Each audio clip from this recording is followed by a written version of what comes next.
Horror कहानियां थी। खून की प्यास पार्ट 1। काली अमावस की रात थी और रात के गहरे सन्नाटे को चीरते हुए एक औरत के चीखने की आवाजें पूरे जंगल के शांत माहौल को दहशत से भर रही थी। वो औरत इस तरह से चिल्ला रही थी जैसे किसी ने उसके बदन पर खौलता हुआ पानी डाल दिया हो। रात को अपने खेतों में पानी देने के लिए आया हुआ हरिया किसान अभी तक इन आवाज़ों को सुन नहीं पाया था, क्योंकि उसके बेटे किशन ने उसे नया नया मोबाइल फ़ोन जो लाकर दिया था शहर से, और बस उसी मोबाइल फ़ोन में ईयरफोन लगाकर वो कोई पुराना गाना सुनने में मग्न था। लेकिन जैसे ही गाना खत्म हुआ, उस औरत की चीखने की आवाज़ हरिया किसान के कानों से टकराई। हरिया का दोस्त रामू भी खेत में ही घाट पर गहरी नींद में खर्राटे मार रहा था। रात के उस सन्नाटे में औरत की चीखने की आवाज सुनकर ठंड के मौसम में भी हरिया किसान के माथे से पसीना टपकने लगा। रामू, अरे ओ रामू, अरे जल्दी उठ, क्या खर्राटे मारकर सो रहा है? अरे इतनी रात को ये जंगल में कौन औरत चीख रही है? पूरी तरह से चीख रही है। अरे क्या हुआ? क्या हुआ? कौन है? अरे भूत आ गया क्या? चोर आ गया क्या? अरे न चोर आया है न भूत आया है। मैं ये कह रहा हूँ कि क्या तूने इस औरत के चीखने की आवाज सुनाई देती है कि नहीं? अरे कौन सी औरत? अरे हाँ, ये आवाज है। तू पहले नहीं बता सकता था? पता नहीं कौन चुड़ैल जंगल में नाच रही है। हम घर चले जाते हैं। देखता नहीं, मैंने तो कानों में ये लगा रखा था। वो किशन ने लाके दिया ना शहर से, गाने सुन रहा था मैं। अरे लेकिन भाई, मुझे बहुत डर लग रहा है। क्या करे?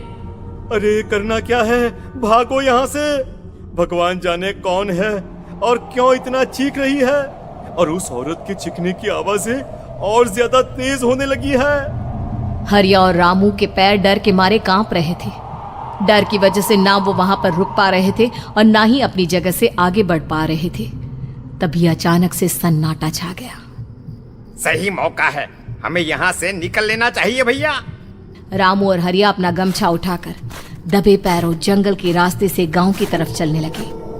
गांव की ओर जाने वाला ये एक ही रास्ता था और आवाज भी उसी तरफ से आ रही थी। लेकिन अभी 2 मिनट पहले वो आवाज पूरी तरह बंद हो चुकी थी और जंगल में पहले जैसा सन्नाटा पसर चुका था। तभी अचानक से पेड़ों में किसी के चलने की सरसराहट रामू और हरिया को सुनाई दी। क्या तुमने कोई आवाज सुनी?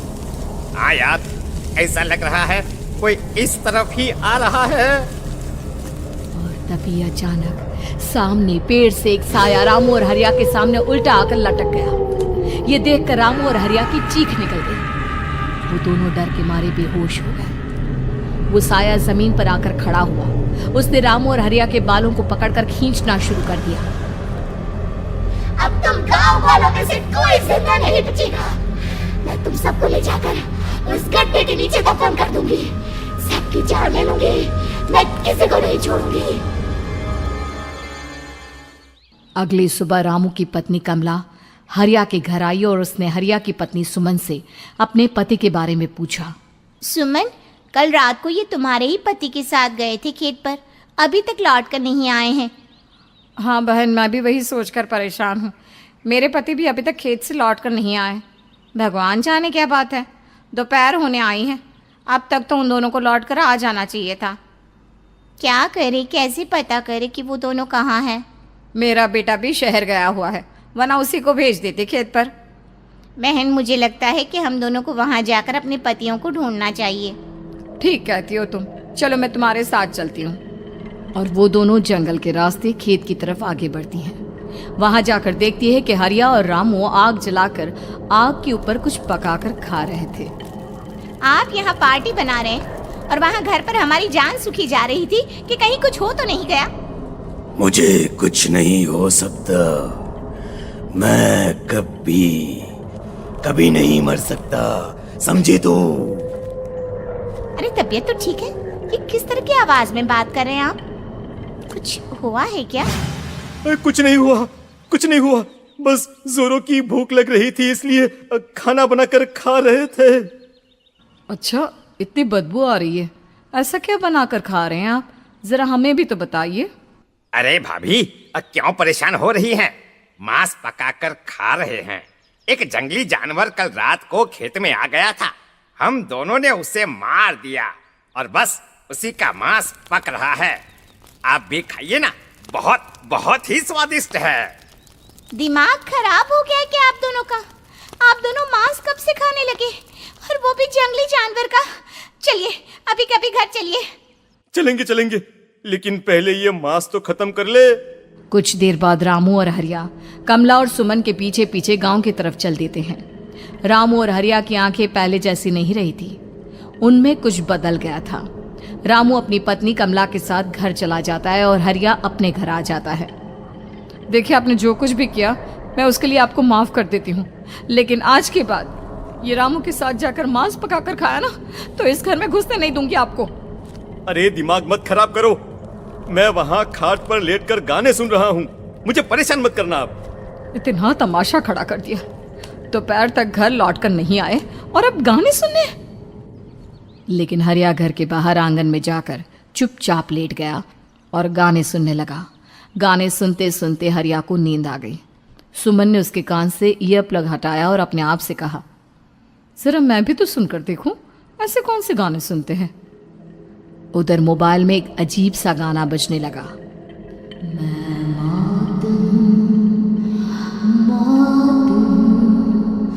मौत जो बसरी है चारों,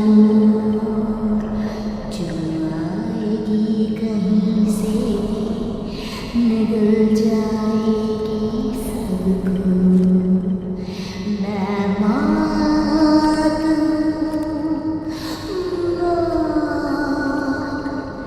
अब मैं छोड़ूंगी नहीं किसी को।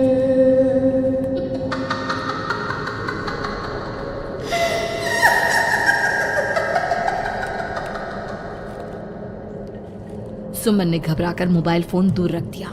वो बुरी तरह से डर गई थी। तभी अचानक हरिया अपनी नींद से जागा और गर्दन टेढ़ी करते हुए सुमन के पास आया। क्या क्या कर रही थी? गाने सुन रही थी? वो ये कैसा गाना सुन रहे थे तुम मोबाइल के अंदर? मौत है, मौत। अरे ये सारी बातें छोड़ो और ये बताओ, आज शाम को तुम मेरे साथ खेत चलोगी? लेकिन क्यों? और तुम इस तरह से क्यों बात कर रहे हो?